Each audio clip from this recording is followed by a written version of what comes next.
Chapter 14. Secondary and Tertiary Occupations. Secondary occupations. We get different types of raw material from primary occupations. However, most of it cannot be used directly. We need to process the raw material and make the necessary changes.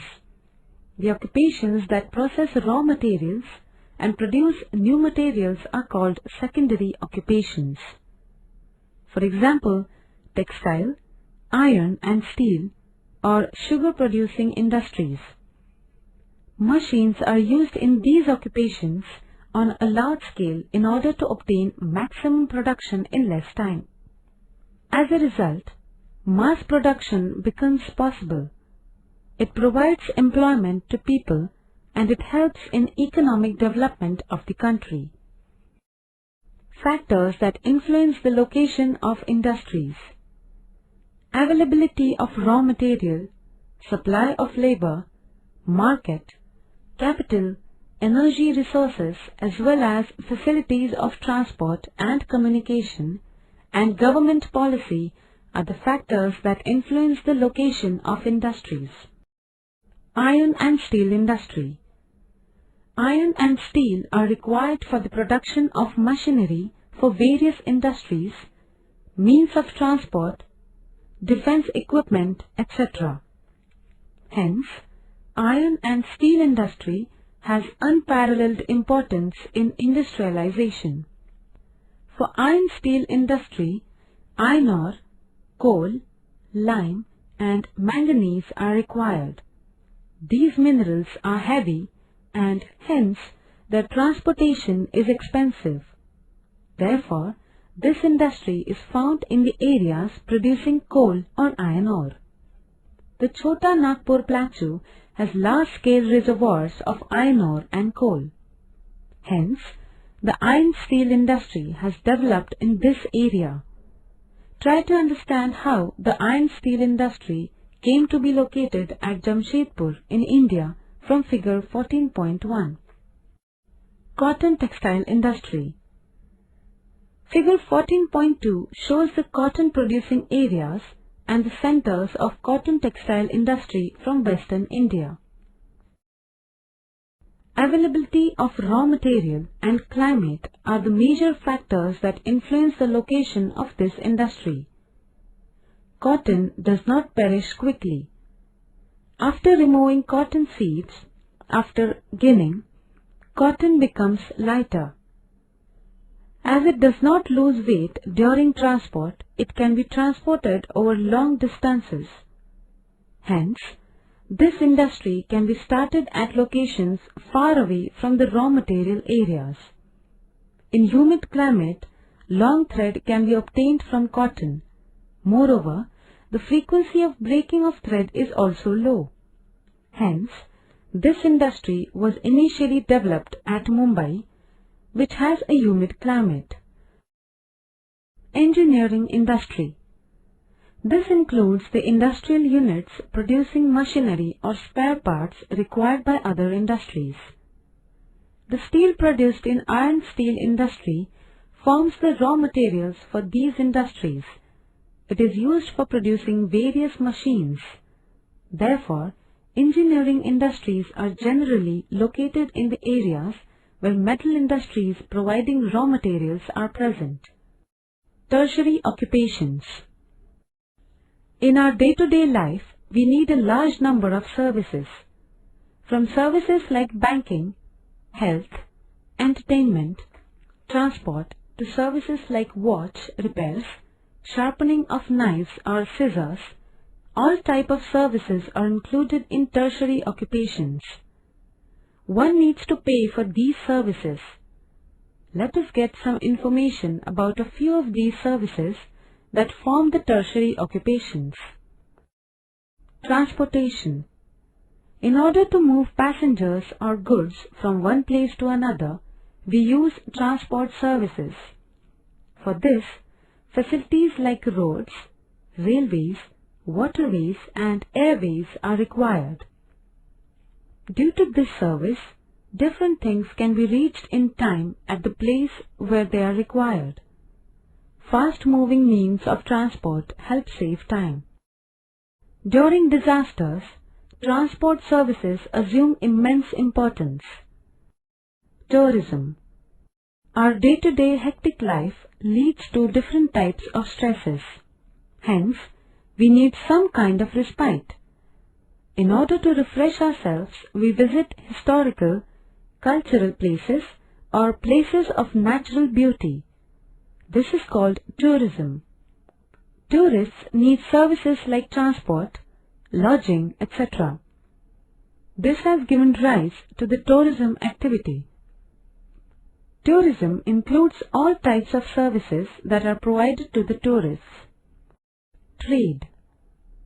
The occupation through which the goods produced by producers reach the consumers is called trade.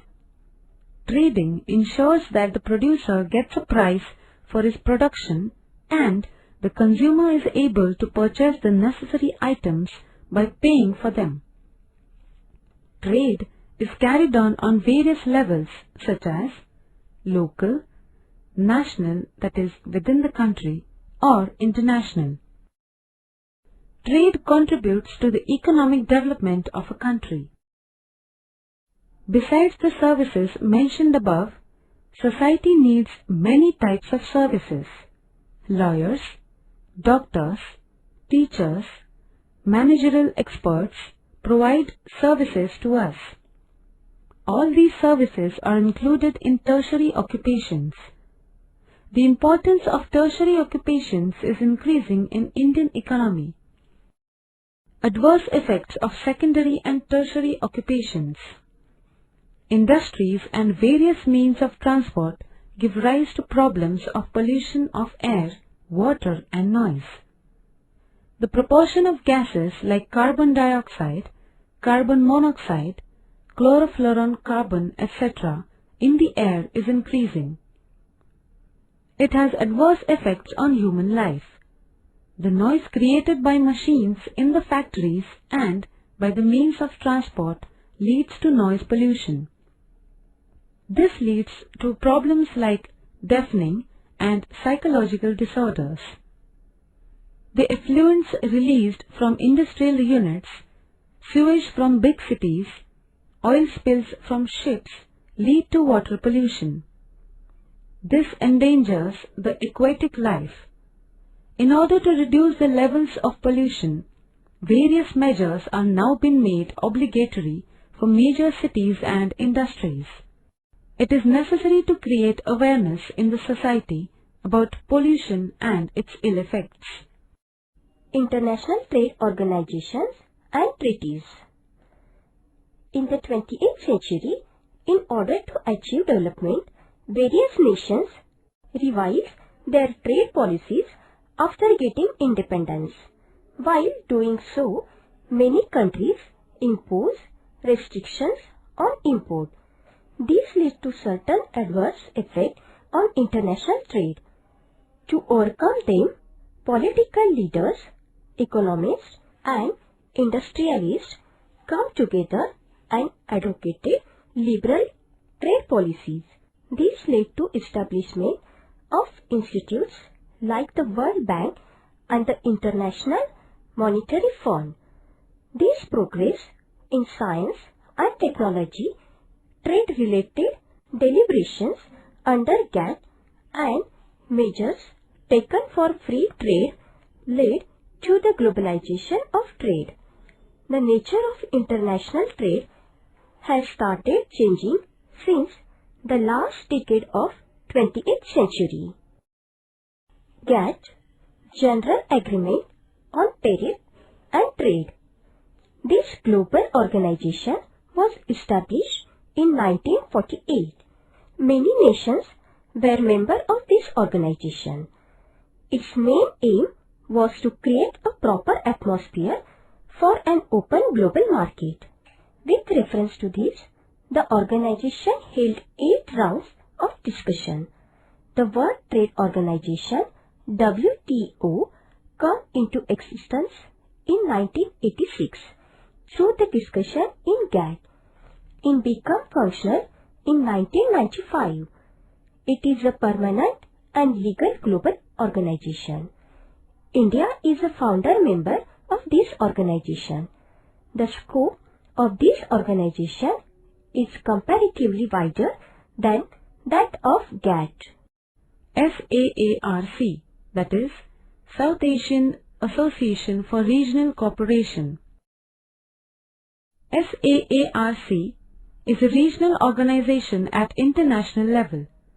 It was established by the countries from South Asia like India, Pakistan, Nepal, Bhutan, Bangladesh, Sri Lanka and Maldives for regional cooperation.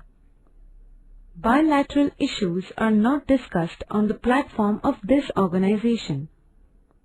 All the nations of this organization are facing similar economic issues. This organization has proved very useful in solving these issues and creating a strong representation of the member nations at a global level. India had taken the lead in establishing the organization. Recently, Afghanistan has been included in this organization. Globalization. Globalization of trade is a process. To put in simple words, globalization means making a local or regional level article or item available at the global level. Nowadays, the word globalization is generally used to indicate economic globalization. Through the process of globalization, international trade is becoming wider and more open. Different nations have started bringing their economies in tune with the economies of other nations. This has led to an increase in the trade. Foreign direct investments, flow of capital, migration of people and spread of technology.